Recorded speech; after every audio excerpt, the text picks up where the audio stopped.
Speaker পদে 2 জন প্রার্থী দেওয়া হয়েছে এবং তাদের মধ্যে ভোটাভুটি হবে। এই প্রথমবার স্বাধীনতার পর যারা কনস্টিটিউশনের 4 ফাদার্স তাদের সময় থেকে শুরু করে এখন পর্যন্ত এটা হয়নি।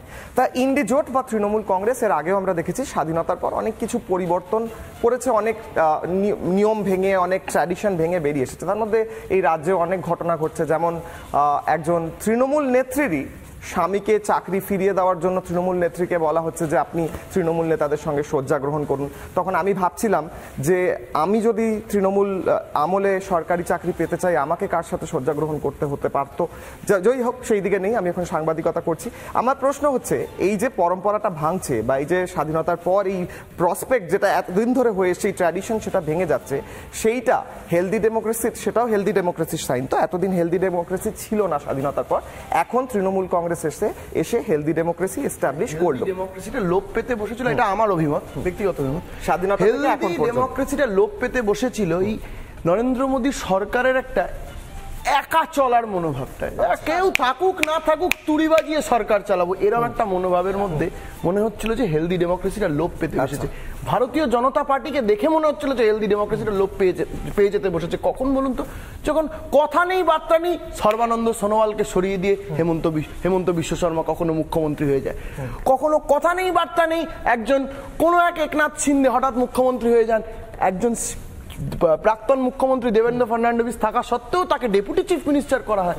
সেখানটায় তখন মনে হয় যে এরা যা করতে হয় তাই করব সরকারে থাকার জন্য, কিন্তু কোন রকম আমার মনে হয় না বার্তা নেই। দলের একজন মুখপাত্রকে রেজিগনেশন দিতে বলা হয়, মুখপাত্র মুখ্যমন্ত্রী।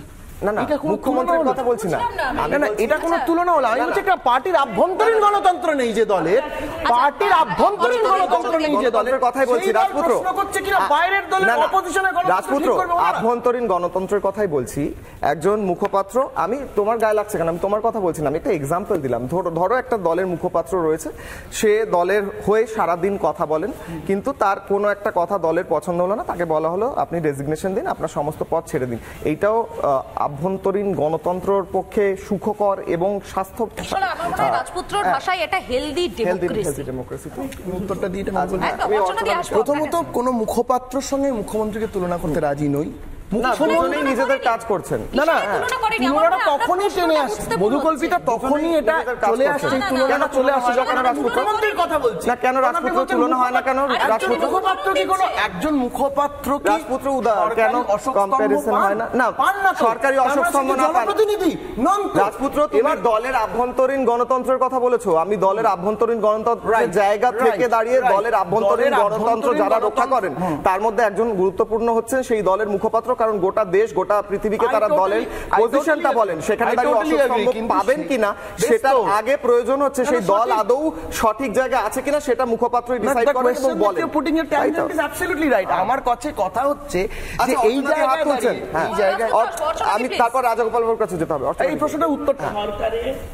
সরকারে কে মুখ্যমন্ত্রী হবেন বা ডেপুটি হবেন সেটা ঠিক করে শাসক দল, এবং সেই দল যে রাজনৈতিক দলের ইয়েটা না, এখানে কে চেঞ্জ করে কে হয়েছে সেই নিয়ে উনি প্রশ্ন তুললেন।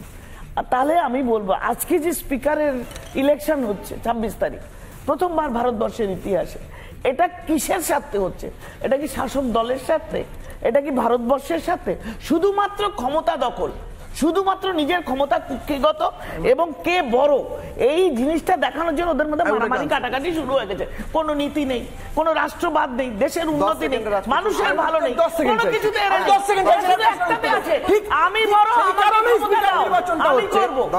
সেই কারণে স্পিকার নির্বাচনটা হচ্ছে। যখন ফিরহাদ হাকিম মেয়র হওয়ার কথা ছিল, যখন মীনা দেবী পুরোহিত যখন গিয়ে মেয়রের জন্য জমা দিয়েছেন, নমিনেশন জমা দিয়েছিলেন, যে কারণে উনি দিয়েছেন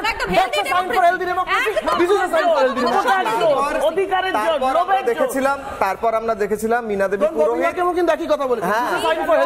তারপর সেই মীনা দেবী পুরোহিত তার কিছুদিন পর মার খেয়ে তারপর পা ভেঙে মাথা ভেঙে পড়েছিলেন বিছানায়, অর্থাৎ সেটা এখানেও হবে বলে আশা করছেন। দুটো আলাদা ঘটনা, ব্যক্তি তো একই। তার মানে কার হাতে মার খেয়েছিলেন রাজপুত্র, কার হাতে মার খেয়েছিলেন? এক সেকেন্ড, সংসদের গরিব বলছি যে কে জিতলো কে হারলো ভোটাভুটি হওয়ার পর সেটা মনে রাখে না। আমি দুজনের কাছে আসবো, তবে এই মুহূর্তে রাজাগোপাল বাবু আমাদের সঙ্গে রয়েছেন। রাজাগোপাল বাবু, এতক্ষণ ধরে রাজপুত্র চন্দ্র হেলদি ডেমোক্রেসি নিয়ে এত উদাহরণ দিল যে আমার আর কিশোরের মাথা গুলিয়ে যাচ্ছে। আসলে হেলদি ডেমোক্রেসিটা কি বলুন তো, মানে হেলদি ডেমোক্রেসির সংজ্ঞাটাতেও ভুলে যাচ্ছি আমরা। হয়তো যারা এই মুহূর্তে রিপাবলিক বাংলা দেখছেন তারা প্রত্যেকেই সংজ্ঞা ভুলে যাচ্ছেন হেলদি ডেমোক্রেসির। আমি দু তিনটে কথা বলবো, একটু সময় নিচ্ছি। একটা হচ্ছে যে যেটা রাজপুত্র আমার অত্যন্ত স্নেহের, ব্যাপারটা হচ্ছে যে ওরা যদি কালকে যারা শপথ নিয়েছে আমি দেখলাম তৃণমূলের তরফে, তারা যদি একটা জোটের মধ্যে থাকার কথা বলতো, জয় ইন্ডিয়া বলতে যদি বলতো, জোটের নামও ইন্ডিয়া, ওরা কিন্তু ইন্ডিয়া না বলে জয় বাংলা বলেছে, যেটা স্বাধীনতা সংগ্রামের আগে বাংলাদেশে ব্যবহৃত হতো। আমরা দেখেছি জয় প্যালেস্টাইন বলিয়ে কেউ বিপদ হয়েছে, জয় বাংলাদেশ বলে কি হবে আমি জানি না। যাই হোক, সে প্রসঙ্গটা আলাদা। যদি ঐক্য থাকতো জয় ইন্ডিয়া বলার চেষ্টা করতো, ভারত না বলে। যাই হোক, সেটা তারা পারেনি। সুতরাং জোটের কথা নেই। আর হেলদি ডেমোক্রেসি প্রশ্নটা এমনই একটা মানে ভেগের ব্যাপার, যখন আমার স্বার্থে যেটা ভালো লাগে সেটা আমি বলি হ্যাঁ আমার দলের ডিসেনশনসকে আমি দেখছি হেলদি ডেমোক্রেসি, আবার যখন দেখছি যে বিরোধীরা বলছে তখন হেলদি ডেমোক্রেসি নয়। তো যাই হোক, আরেকটা কথা অত্যন্ত গুরুত্বপূর্ণ, আমরা আমাদের ডিসকাশনে মাঝে মধ্যেই বলছি যে প্রথম স্পিকার ইলেকশন তা কিন্তু নয়। 52 সালে স্পিকার ইলেকশন ঘটেছিল, এমবিএল মাভালাঙ্কার জিতেছিলেন, এবং 76 সালে লাস্ট ইলেকশন ঘটেছিল যখন আমাদের বলিরাম ভাগবত জিতেছিলেন, তার মাঝখানে 67 সালেও ইলেকশন ঘটেছিল। যাই হোক, এটা বলছি কারণ অনেকে হয়তো শুনছেন তারা মনে করবে এই প্রথম স্পিকারের নির্বাচন এটা নয়। যাই হোক, সে প্রশ্নটা নয়, কিন্তু প্রশ্নটা হচ্ছে হেলদি ডেমোক্রেসি। আমরা চাইবো হেলদি ডেমোক্রেসি বাংলায় আগে ফিরুক। রাজপুত্র, আমি তোমার কাছে এটা আশা করবো তুমি দলের মধ্যে নেতৃত্ব দেবে যে পশ্চিমবঙ্গে যখনই কেউ বিরোধিতার কথা বলবে তার মুখটা যেন চিপে না ধরা হয়, তার বিরুদ্ধে ভিডিও প্রকাশ করে যেন তোমরা জানো। প্রশ্ন রাজাগোপাল বাবু, আপনাকে একটা প্রশ্ন করব আমি, যে গতকাল দেখলাম ইউসুফ পাঠান তিনি গুজরাতিতে শপথ নিলেন। আমার কাছে এটা খুব ভালো একটা পজিটিভ সাইন। বাংলার একজন সাংসদ, গুজরাট বাংলা সবই তো এক, গোটা দেশের প্রত্যেক মানুষই তো এক, কিন্তু এই দলই, যে দলের হয়ে তিনি শপথ নিলেন, সেই দলই সবচেয়ে বেশি বার বলে থাকে বাংলা বিরোধী, বাঙালি বিরোধী, বহিরাগত, বাংলার বাইরের। কিন্তু সেখানে দেখলাম ঝাড়খণ্ডের একজন বাঙালি সাংসদ, সম্ভবত ঝাড়খণ্ডে বা বিহার, ঝাড়খণ্ড সম্ভবত, তিনি বাংলায় শপথ নিলেন। তো আমার এখানে প্রশ্ন, আমার কাছে এটাও হেলদি ডেমোক্রেসি যে বাংলার একজন সাংসদ গুজরাতিতে শপথ নিচ্ছেন, কিন্তু উল্টো দিক থেকে যখন সেই দলই বলে থাকে যে এরা বাংলা বিরোধী, বহিরাগত, বাংলা বলতে পারে না, বাংলা বলতে হবে, এই মানে দুটো মিলছে না রাজাগোপাল বাবু, মিলছে না আমার কাছে, কোথাও গুলিয়ে যাচ্ছে। দেখুন, পরিষ্কার ব্যাপার, 2021 সালে এবারে নির্বাচনে আমরা দেখেছি কতজন বহিরাগত ক্যান্ডিডেট হয়েছে, এবং ইউসুফ পাঠান গুজরাটিতে বলেছে আমি গর্বিত ইউসুফ পাঠানের জন্য। ভারতবর্ষে যেটা স্বীকৃত ভাষা আছে পার্লামেন্টে, সে ভাষায় তারা কথা বলেছে, এবং সবচেয়ে বড় কি শব্দ ব্যবহার করো সেটা সংবিধান বলে দিয়েছে, কিন্তু তৃণমূলের অনেকে কিন্তু সেটা মানতে চাইলেন না। এটাই দুঃখ, তারা সংবিধান কতটা মানেন, কিন্তু প্রমাণিত হয়েছে কালকে যে সংবিধানের যে ভাষা বলে দেওয়া, শপথের যে এটা তাদের বোঝা দরকার।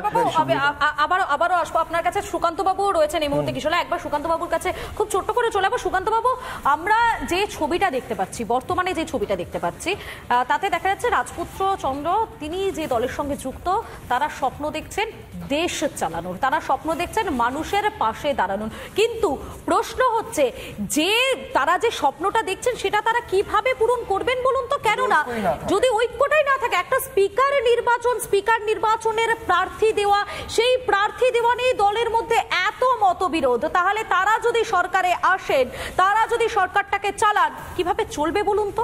মানে এটাই তো ভাবাচ্ছে বোধহয় এই মুহূর্তে দেশবাসীকে। এটাই কিন্তু দেখো, মধুবর্তীতে একটা ফ্রেশ ম্যান্ডেট প্রয়োজন, যে ম্যান্ডেটটা কিন্তু এবার অনেকটাই দেখা গেছে যে ওরা বলছে যে ইন্ডিয়া জোটে প্রচুর মানে ভোট পেয়েছে, কিন্তু ঘটনা হচ্ছে যদি এই ইউপিএ এনডিএর কথা আমরা ভাবি, পূর্বতন যখন ইউপিএ ছিল, ইউনাইটেড প্রোগ্রেসিভ অ্যালায়েন্স, তাদের মধ্যে কিন্তু এতটা অনৈক্য দেখা যায়নি। যেটা তৃণমূল কংগ্রেসের যে গুরুত্ব এতদিন দেখা যাচ্ছিল, অভিষেক বন্দ্যোপাধ্যায়, স্ট্যালিন, তারপর অখিলেশ যাদবের সঙ্গে মিটিং করছেন 1 to 1, কিন্তু আজকে তাদের গুরুত্ব যদি না থাকে, প্রশ্নটা এইখানে, তাহলে কোন জায়গায় দাঁড়িয়ে মোদী সরকারের বিরোধিতা কি শুধু বিরোধিতার নামে কোড আনকোড শুধুমাত্র বিরোধিতার নামে বিরোধিতা করে না, কিছু ইস্যুকে সামনে রেখে বিরোধিতা করা, মানে নিজেকে প্রাসঙ্গিক করে তোলবার একটা অকল্পনীয় চেষ্টা কিন্তু আমরা দেখতে পাচ্ছি। সুকান্ত বাবু, আমরা একদম ডিবেটের শেষ পর্যায়ে চলে এসেছি এবং শেষ পর্যায়ে দাঁড়িয়ে রাজপুত্রকে আমি একটা শেষ প্রশ্ন করবো, একটা ছোট্ট 10 সেকেন্ডের কাহিনী বলবো। একজন লোক বিয়ে করতে গেছে, অনেকদিন বিয়ে হয়নি তার, বহু বছর ধরে সে বিয়ে করার চেষ্টা চলছে।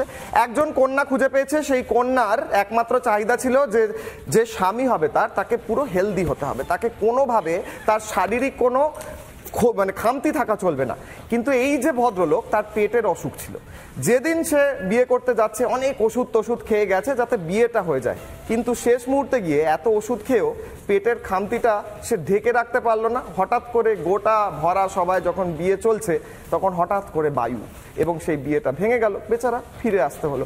তাই এই হেলদি আমি হেলদি আছি, আমার শরীর ঠিক আছে, এই বলতে বলতে কোথাও যেন ভরা সভায় এই বায়ু বেরিয়ে গেল, যেমন এই ভদ্রলোকের তেমনই ইন্ডিজোটেরও বায়ু না বেরিয়ে যায়।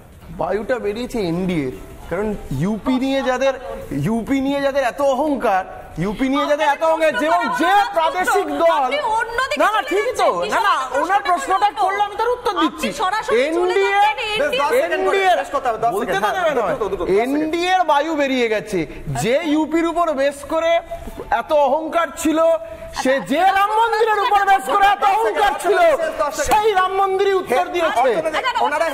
রহিবাত যে প্রাদেশিক দলগুলোকে নষ্ট করতে চেয়েছিলেন, দেখুন সেই প্রাদেশিক দলগুলোর উপর বেশ করে শেষ করতে হবে। রাজপুত্র হেলদি কিন্তু দেখে নিন একবার ওনার দিকে। গভর্নমেন্ট করতে গেলে, কোয়ালিশন অপোজিশন করতে গেলে যে সহমত, একাগ্রতা, যে মতানৈক যে দেখাচ্ছে, শুরুতেই বিস্ফোরক, শুরুতেই আমি বড় না রাহুল গান্ধী বড় না অখিলেশ যাদব বড়, এই যে লড়াই আছে, এটা প্রমাণ করে যে ভারতের লোকসভা সঠিক চলুক এবং শেষ করতেই হচ্ছে। হ্যাঁ, আমি এইটাই বলে শেষ করার জায়গায় এটাই বলবো মধুকল্পিতা, যে আমি হেলদি, এটা সব হেলদি চলছে, কোনো অসুবিধা নেই। আর পেছন দিক থেকে ওষুধ খেয়ে যাওয়া, অর্থাৎ রুমের পেছনে দাঁড়িয়ে ওষুধ খেয়েছে, সামনে এসে বলা যে আমি হেলদি আছি, সেইটাই মনে হয় হচ্ছে কোথাও দাঁড়িয়ে একদমই। এবং সেটা কোথাও গিয়ে পুরো দেশ দেখতে পাচ্ছে, পুরো দেশের মানুষ দেখতে পাচ্ছে। একটা ছোট্ট কথা বলে শেষ করব, যেখানে দেখা যাচ্ছে বিরোধীদের মধ্যে এই স্পিকার পদের পদপ্রার্থী নিয়ে একটা মতানৈক্য রয়েছে।